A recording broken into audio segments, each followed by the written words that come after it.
My father-in-law held my son underwater while my husband locked me in a bedroom. He offered me full custody to stay silent. I testified anyway.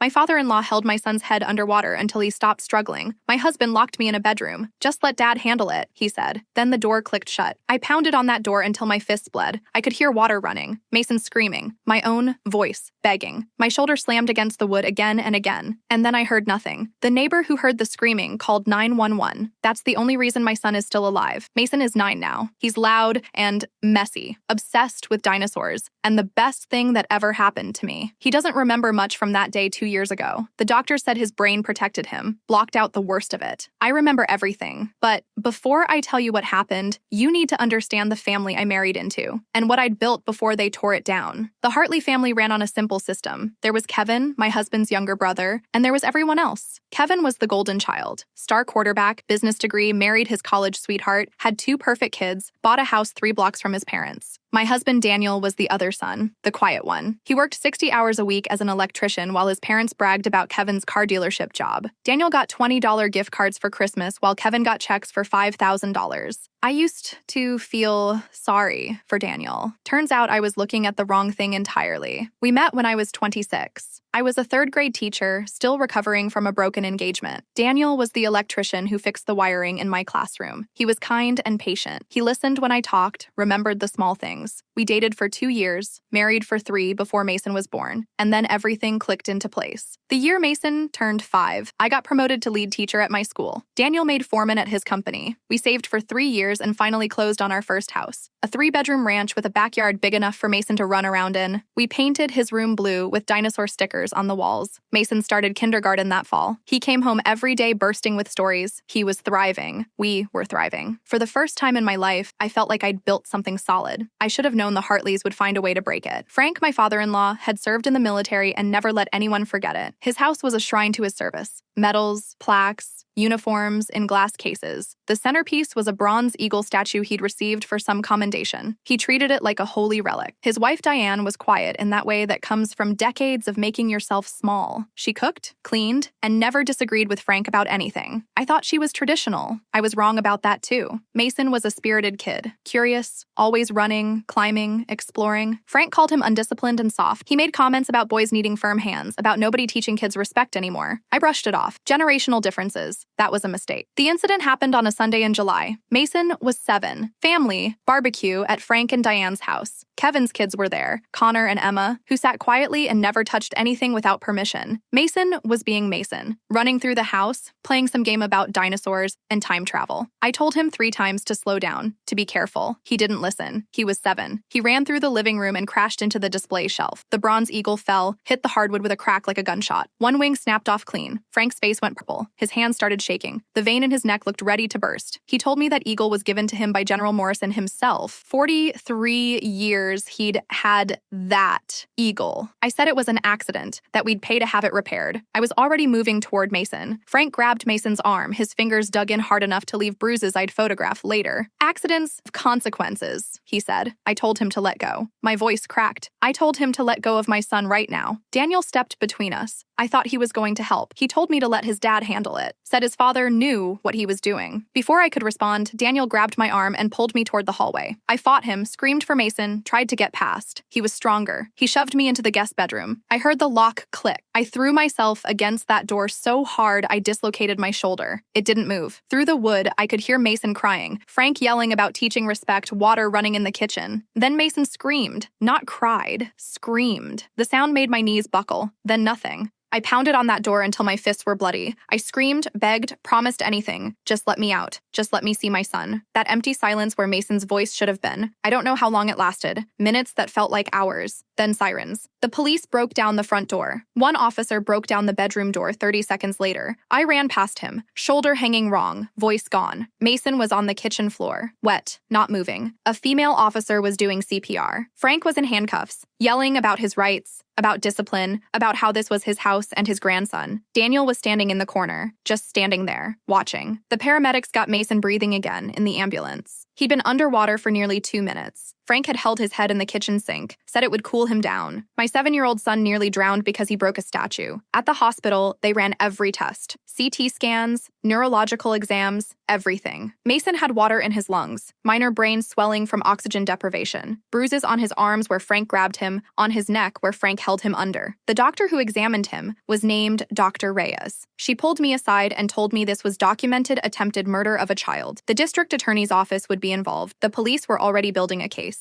I understood. What I didn't understand yet was how deep the betrayal went. Daniel came to the hospital that night. He sat next to Mason's bed and cried, swearing he didn't know his father would go that far. He thought it would just be yelling, maybe a spanking. He kept saying he didn't think, he didn't know. I reminded him that he'd locked me in a room, that I heard everything through that door. Then he told me something that changed how I saw him forever. His father used to do the same thing to him when he was a kid, the sink thing. Frank called it cooling off. Daniel said it like it was normal, like it was just how things were done. I thought I turned out okay, he said. I stared at him. The man I'd shared a bed with for 8 years, the father of my child. He knew exactly what his father was capable of. He'd lived it, and he handed our son over anyway. I told him to get out. He left. I sat with Mason all night, watching him breathe, watching the monitors, wondering how I'd married into a family where drowning children was discipline. Detective Carolyn Webb came the next morning, gray hair pulled back tight, pen already moving before I finished my first sentence. I told her everything, the locked door, Daniel's words, the silence, what Daniel had confessed about his own childhood. She stopped writing when I mentioned that Daniel's father had done this to him too. She told me what she was seeing wasn't one violent incident. It was a system. Frank abused, Diane enabled, and their sons learned to participate. I gave her everything, full cooperation. The arrests happened within 48 hours. Frank was charged with attempted murder. Daniel was charged with unlawful restraint and accessory to child abuse. Diane was charged with criminal negligence. I filed for divorce the day Daniel posted bail. The prosecutor assigned to the case was Margaret Chen. She called me personally to explain that they had a strong case. The 911 call, officer body cameras, my injuries, Mason's medical records. But she warned me that trials are unpredictable. The defense would argue this was discipline that went wrong. She wanted me ready for a fight. I was ready. What I wasn't ready for was Daniel. 3 weeks before the trial, he showed up at my apartment. Mason was at school. I opened the door. Daniel looked terrible, thinner, dark circles under his eyes. He sat at my kitchen table and put an envelope in front of me. A custody agreement, he explained. Full custody, no visitation rights. I'd never have to deal with him or his family again. I asked what the catch was. He said I just had to not testify against his father. I sat there looking at that envelope for a long time. Full custody, no fight, no years of court battles, no watching Mason struggle with whether to see his father. It would be so easy. Daniel told me his father was 71 years old. That prison would kill him. He begged me to take the deal. Said I could have everything I wanted if I just let the DA build the case without me. I asked him about Kevin's kids. He didn't understand the question. I told him that Detective Webb had found their medical records.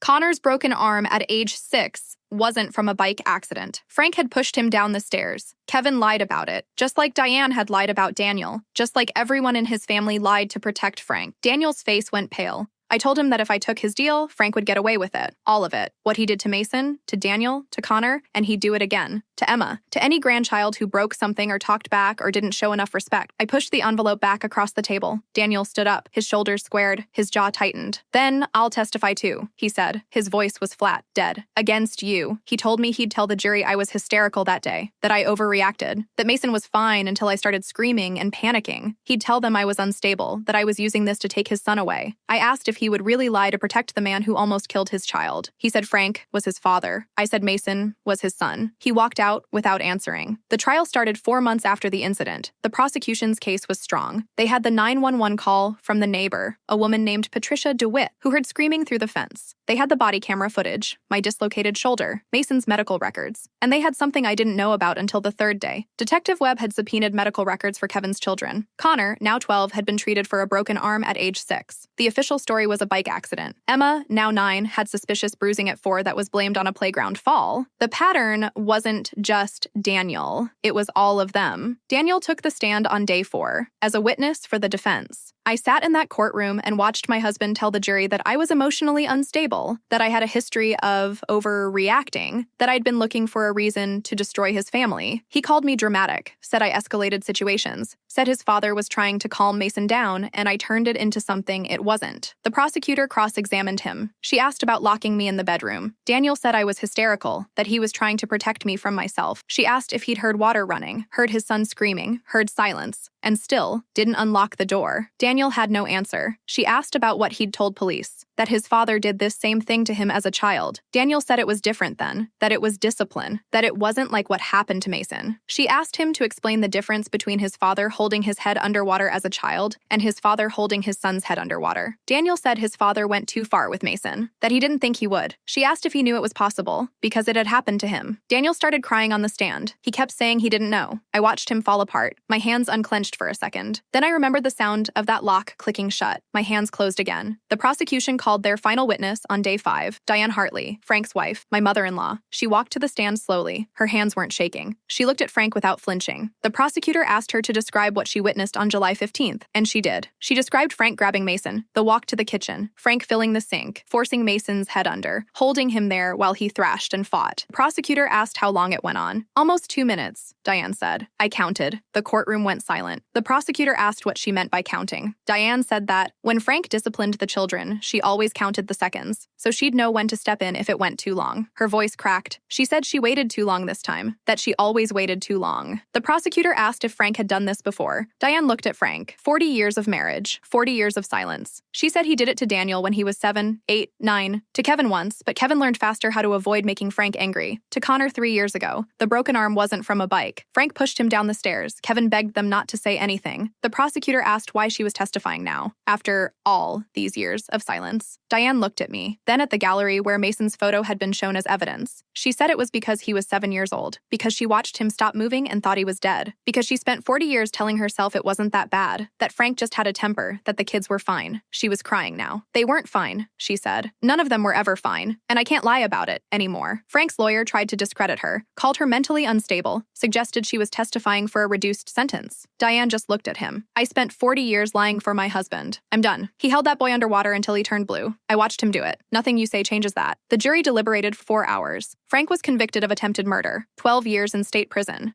The additional charges for Connor added time. He'll die in there. Daniel was convicted of unlawful restraint and accessory to child abuse, 3 years. I sat there when they read the verdict. My hands didn't move, my face didn't change. Someone behind me was crying. I just watched them lead Daniel out. Diane pleaded guilty before her trial. 5 years probation, mandatory therapy, full cooperation with investigators. The divorce was finalized 6 months later. I got full custody. Daniel got supervised visitation that Mason refuses to participate in. The court doesn't force him. Kevin's wife left him when she found out about Connor. She took both kids and moved to California. Last I heard, Kevin was living in his parents' empty house, alone, the medals and the broken eagle. We moved 2 hours away. New city, new school, new start. Mason is doing better. The nightmares come less often now. He joined a baseball team. He has friends. He laughs again. Some days are harder. He still flinches at loud noises, still freezes when he breaks something, waiting for punishment that won't come. The therapist says it might take years. Daniel sent me a letter from prison last month. 3 pages of apologies, promises to be different. He wants to be part of Mason's life when he gets out. I read it once, put it in a drawer with the others. I don't hate Daniel. I understand that he's a victim too, that he was taught violence was love, that silence was loyalty, that he did what he did because he believed it was normal. But understanding doesn't mean forgiving, and forgiving doesn't mean letting him near my son again. Last week, Mason asked me why Grandpa Frank is in jail. I told him it was because he hurt him, and hurting children is against the law. Mason said Frank told him he was teaching him a lesson. I told him some people think hurting is the same as teaching. It's not. Lessons don't leave bruises. Lessons don't make you scared to break things. He thought about that for a while. Then he asked if Dad was in jail because he let Grandpa hurt him. I said yes. He asked if I thought Dad was sorry. I told him I thought he was. But being sorry doesn't undo what happened. Mason nodded slowly. I'm glad you tried to break down the door, he said, even though you hurt your shoulder. I would have broken every door in that house to get to you. I know, he hugged me. That's why I'm not scared anymore. People ask if I regret how hard I went after them, if I feel guilty for putting the father of my child in prison. The answer is always the same. Daniel offered me everything I wanted. Full custody, clean break. All I had to do was stay silent. I chose to testify anyway, because silence is what let this happen for 40 years. Silence protected Frank while he drowned children and called it love. Silence kept Diane counting seconds instead of calling for help. I refused to be silent. Mason is safe now. We're building something new. A home where mistakes don't mean pain, where love doesn't look like fear, where the doors are never locked. I used to think family meant loyalty no matter what. Turns out family isn't about blood. It's about who tries to break down the door when your child is drowning.